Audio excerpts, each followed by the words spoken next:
Scientifique en herbe, bonjour et bienvenue sur la chaîne Scientifique. Nous allons aujourd'hui parler du théorème de Bernoulli. Tout d'abord, Bernoulli, né en 1700, est médecin, physicien et mathématicien suisse.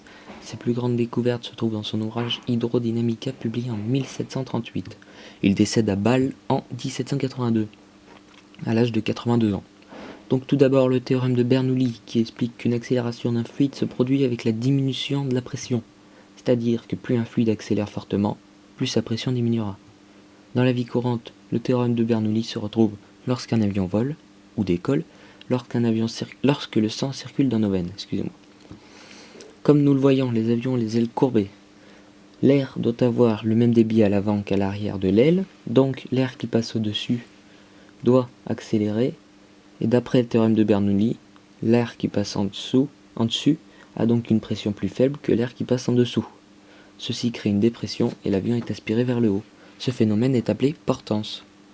D'autres applications telles que l'effet Venturi, donc lorsque de l'eau passe dans un conduit et que le conduit se rétrécit, donc voilà, l'eau doit accélérer et donc sa pression diminue. Ensuite l'effet Magnus, toujours dans un conduit, lorsqu'on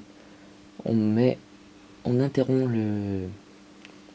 le fluide dans la canalisation lorsqu'on a un obstacle, et le tube de Pitot pour calculer la différence de pression grâce à des vitesses. Voilà, vous savez tout sur l'équation, le théorème de Bernoulli, excusez-moi. Donc voilà, je vais faire à peu près 50 épisodes pour vous aider à comprendre la physique. N'hésitez pas à vous abonner, à liker la vidéo